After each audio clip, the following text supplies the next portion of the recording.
ଟିକେ ଆପଣ ପରିଚୟ ଦେବେ। ମୁଁ ବିଜୟ ମଲ୍ଲ ଡକ୍ଟର।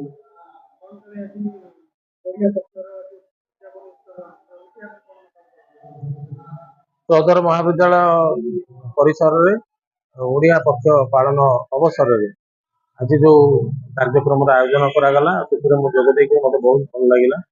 ଆମେ ଓଡ଼ିଆ ଭାଷା ଓଡ଼ିଆ ସଂସ୍କୃତି ବହି ପଢ଼ିବାର ଅଭ୍ୟାସ ଏସବୁ ବିଷୟରେ ଆଲୋଚନା ଶୁଣିଲୁ ଏବଂ ଆଲୋଚନା କଲେ ଏବଂ ତା ସହିତ ଓଡ଼ିଶାର ଯୋଉ ଲୋକକଳା ଅଛି ତା ମଧ୍ୟରୁ ପାଲା ଘୋଡ଼ା ନାଚ ଏସବୁ ମଧ୍ୟ ପ୍ରଦର୍ଶନ ହେଲା ଏବଂ ତା ସହିତ ଓଡ଼ିଶୀ ନୃତ୍ୟ ମଧ୍ୟ ଜଣେ ମହାବିଦ୍ୟାଳୟର ଛାତ୍ରୀ ସେ ମଧ୍ୟ ପରିବେଷଣ କଲେ।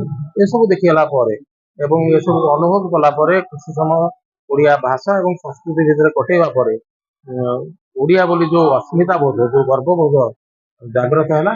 ସେଥିପାଇଁ ଏହାର ଆୟୋଜକ ଓଡ଼ିଶା ସରକାର ଏବଂ ଚୌଦ୍ୱାର ମହାବିଦ୍ୟାଳୟର ଅଧ୍ୟକ୍ଷ ଏବଂ କର୍ତ୍ତୃପକ୍ଷଙ୍କୁ ଧନ୍ୟବାଦ ଦେବି।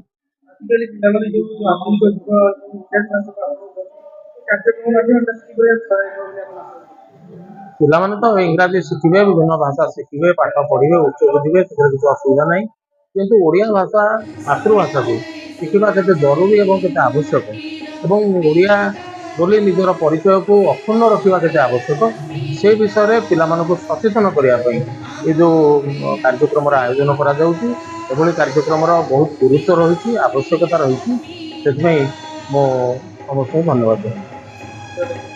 ମୁଁ ରଶ୍ମି ରାଉତରାୟ ଏଇ ଚୌଦ୍ୱାର ମହାବିଦ୍ୟାଳୟର ଅଧ୍ୟକ୍ଷା ଅଟେ। ଆଜି ଆମେ ସରକାରଙ୍କ ନିର୍ଦ୍ଦେଶ କ୍ରମେ ଆମେ ଏପ୍ରିଲ 1ରୁ ଏଇ ଓଡ଼ିଆ ପକ୍ଷ କାର୍ଯ୍ୟକ୍ରମ ଆରମ୍ଭ କରିଥିଲୁ ଏବଂ ତାଙ୍କର କାର୍ଯ୍ୟସୂଚୀ ଅନୁସାରେ ଆମେ ସବୁ ପ୍ରୋଗ୍ରାମ କରିଥିଲୁ ଏବଂ ଆଜି ହେଉଛି ତାର ଉଦ୍ଯାପନୀ ଦିବସ ଏବଂ ଏଥିରେ ଆମେ ପୁସ୍ତକ ବିକ୍ରେତା ବା ପିଲାମାନେ ବହିଟିଏ କିଣିବା ସେ କଥା ଛାଡ଼ି ଆମେ ମଧ୍ୟ ଓଡ଼ିଆ ଭାଷାକୁ ଆମେ କେମିତି ଭଲ ପାଇବା ଏବଂ ଓଡ଼ିଆ ଭାଷା ଭିତରେ ଆମର ଇତିହାସ ଲୁଚି ରହିଛି ଏବଂ ଆମ ଓଡ଼ିଆ ଭିତରେ ଓଡ଼ିଆ ଭାଷା ଭିତରେ ଆମର ସଂସ୍କୃତି ଲୁଚି ରହିଛି ଏସବୁ ପରିପ୍ରକାଶ କରିବା ପାଇଁ ଆଜି ଆମର ଏଇ ଆୟୋଜନ।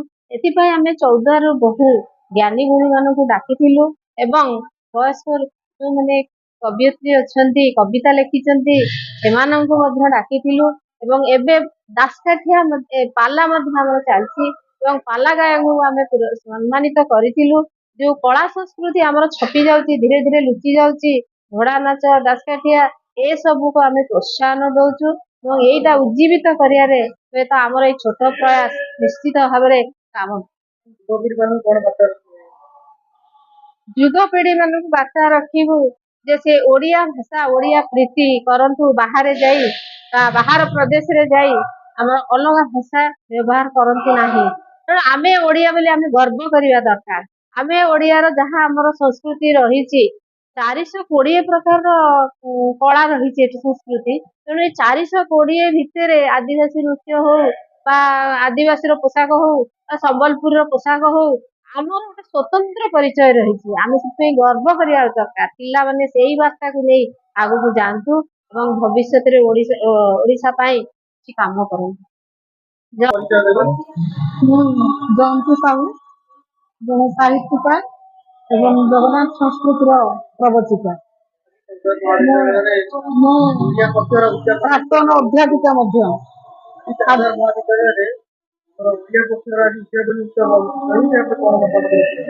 ଆଜି ଚୌଦ୍ୱାର ମହାବିଦ୍ୟାଳୟରେ ଓଡ଼ିଆ ପକ୍ଷର ଉଦ୍ଯାପନୀ ଦିବସରେ ମୋତେ ମୁଖ୍ୟ ଅତିଥି ଭାବେ ଡାକିଥିବାରୁ ମୁଁ ସମସ୍ତଙ୍କୁ ପ୍ରଥମେ ମୋର ଧନ୍ୟବାଦ ଏବଂ କୃତଜ୍ଞତା ଜଣାଉଛି।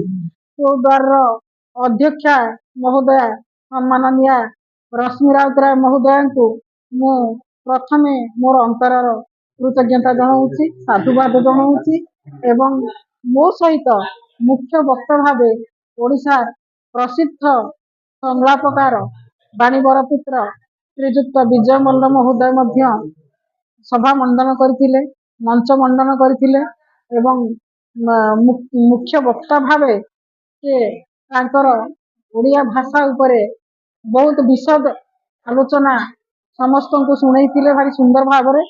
ଆଉ ମୋତେ ମଧ୍ୟ କିଛି ଓଡ଼ିଆ ଭାଷା ସମ୍ପର୍କିତ କହିବା ପାଇଁ ଯୋଉ ନିର୍ଦ୍ଦେଶ ଦିଆ ହେଇଥିଲା ସେଠି ମୁଁ ମୋର ସ୍ୱଳ୍ପ ସମୟ ଭିତରେ ମୁଁ ଓଡ଼ିଆ ଭାଷା ମାତୃଭାଷାର ଜୟଗାନ କରିଥିଲି ଏବଂ ଗୋଟିଏ ଧାଡ଼ି କହିଥିଲି, ମାତୃଭୂମି ମାତୃଭାଷାର ମମତା ଜାଗୃତ ଜନନୀ ନାହିଁ, ତାକୁ ଯଦି ଜ୍ଞାନୀ ଗଣରେ ଗଣିବା ଅଜ୍ଞାନୀ ରହିବେ କାହିଁ। ଏବଂ ଉଚ୍ଚ ହେବା ପାଇଁ କର ଯେବେ ଆଶା, ଉଚ୍ଚ କର ଆଗେ ନିଜ ମାତୃଭାଷା। ଆଉ ଭଗବାନ ସତ୍ୟସାଇଙ୍କ ଭାଷାରେ ଯେଉଁ ମଣିଷ ଯଦି ତାର ମା ମାଟି ଆଉ ମାତୃଭାଷା ମାତୃଭୂମି ଆଉ ମାତୃଭାଷାକୁ ଅନ୍ତରରୁ ଭଲ ନ ପାଏ, ସେ କହୁଥିଲେ ସେ ମାନବ ରୂପୀ ଦାନବ ପଦବାଚ୍ୟ। ମହାତ୍ମା ଗାନ୍ଧୀ ମଧ୍ୟ ଥରେ କହିଥିଲେ ଯେ ଯଦି ଗୋଟିଏ ପ୍ରାଥମିକ ସ୍ତରରେ ଗୋଟେ ଛୋଟ ପିଲାକୁ ଶିଶୁକୁ ତାର ମାତୃଭାଷା ଶିକ୍ଷାରୁ ବଞ୍ଚିତ କରାଯାଏ, ତାକୁ ମାତୃ ସ୍ତନ୍ୟପାନରୁ ବଞ୍ଚିତ କରିବା ସହ ସମାନ। ସେଇ ପିଲା ମାତୃଭାଷାର ଶିକ୍ଷା ନ ପାଇ ଭବିଷ୍ୟତରେ ଏକ ଦୁର୍ବଳ ବ୍ୟକ୍ତିତ୍ୱରେ ପରିଣତ ହେବ। ତେଣୁ ମାତୃଭାଷା ସବୁବେଳେ ଆମର ସାର। ମା ମାଟି ମାତୃଭାଷାକୁ ଆମେ ସମସ୍ତେ ଭଲ ପାଇବା, ମାତୃଭାଷାର ଜୟଗାନ କରିବା, ମାତୃଭାଷାର ଟେକ ରଖିବା। ଗୋଟେ ଜାତିର ଅସ୍ମିତା ତାର ଭାଷା, ଗୋଟେ ଜାତିର ପରିଚୟ ତାର ମାତୃଭାଷା। ଯୋଉ ଜାତି ତାର ମାତୃଭାଷାକୁ ସମ୍ମାନ ଦେଇ ଶିଖିଛି, ବହୁଳ ବ୍ୟବହାର କରିବା ଶିଖିଛି, ସେ ଜାତି ସେତିକି ଉନ୍ନତ ସମୃଦ୍ଧ। ଜୟ ବନ୍ଦେ ଉତ୍କଳ ଗାନ। ମୋ ଘର ଆଗ୍ରାହାଟ ପରିଡ଼ା ସାହି। ମୋ ନାଁ ନିର୍ମଳା ପରିଡ଼ା। ମୁଁ ଏତେ ଖୁସି ଅଛି ଯେ କହିପାରୁନି। ମୁଁ 74 ବର୍ଷରେ କଲେଜକୁ ଆଜି ଆସିଥିଲି ମୁଁ ପାଠ ପଢିବା ପାଇଁକା। ହୁଏତ ଆଜି ଅଛି କାଲି ନଥିବି, କିନ୍ତୁ ପାଠ ପଢିଲି, ମୋ ଜୀବନକୁ ଧନ୍ୟ କଲି। ଆଉ ମୁଁ ଯାଉଛି ଗୋଟେ କବିତା କହିକି ଯାଉଛି ଆପଣଙ୍କ ପାଖରେ। ଆମ ଓଡ଼ିଆ ବାପା ବୋଉ ଡାକ ଭୁଲି ଯାଉଛନ୍ତି, ତେଣୁ ବାପା ବୋଉଠୁ ମିଠା ନାହିଁ। ଯଦି ବାପା ଡାକିବ ବୋଉ ଡାକିବ ପାଟିରୁ ମିଠା ଆସେ, କିନ୍ତୁ ମମି ଡାଡିରେ ନଥାଏ। ତେଣୁ କହୁଛି ସବୁ ମିଳିପାରେ ନ ମିଳିବ ଆଉ, ତୁମ ଦୂର ବୋଉ ଡାକ। ଜୀବନ ମରଣେ ଜରା ଯୌବନେ ଦିଏ ଯେ ପରମ ସୁଖ। ଲହୁଣୀଠୁ ବଳି ଆହୁରି କୋମଳ ବୋଉର ପଦିଏ କଥା। କଥା ପଦିକରେ ହରି ନିଏ ସବୁ ଜାଲୁନ ମରମ ବ୍ୟଥା। ବେଶୀ ମନ ପଡ଼େ ବୋଉ ହାତ ରନ୍ଧା ମାଟି ହାଣ୍ଡି ଭାତ ପଖାଳ। ବଢି ବାଇଗଣ ଆଳୁ ଚଟଣିରେ ବୋଉ ଖୁଆଇ ଦିଏ ଚଞ୍ଚଳ। ସବୁ ଅଛି ମନ ଲାଗୁଛି ସପନ କାଲି ପରି ଦିନ ଯାଏ। ଯେତେ ଦୂରେ ପୁଅ ରହିଲେ ପଛକେ ବୋଉକୁ ଭୁଲିବ କିଏ। କେତେ ଦୁଃଖ କଷ୍ଟ ସହିଛି ଜୀବନେ କରିନି କେବେ ସେ ଦୁଃଖ। ନିଜ ସୁଖ ଭୁଲି ଆମ ସୁଖ ପାଇଁ ହୋଇନି କେବେ ବି ଦୁଃଖ। ମୁଣ୍ଡର ଝାଳକୁ ତୁଣ୍ଡରେ ମାରି ସେ ରକତ କରିଲା ପାଣି। ଯେତେ ଝଡ଼ ଝଞ୍ଜା ଆସେ ତା ଜୀବନେ ହସ ଦେଇଥାଏ ବୁଣି। ଓଦା ଜଡ଼ ବଡ଼ ଶୀତେ ଥର ଥର ଆମକୁ ଶୁଖିଲା ଦେଇ। ବନ୍ଧା ଓଦା ତାର ନଥାଏ ଖାତର ଆନନ୍ଦରେ ଯାଏ ଶୋଇ। ପୁଅ ବିଦେଶରୁ ଫେରୁଛି ଦୂରେ ଦେଖି ଭିଡ଼ ଟିକେ ବାଟ ଛାଡ଼। କି ହେଲା ଭାଇ କରିଦେଲୁ ଡେରି ନ ଆସିଲୁ ଫେରି ବୋଉ ତୋର ଆଉ ନାହିଁ।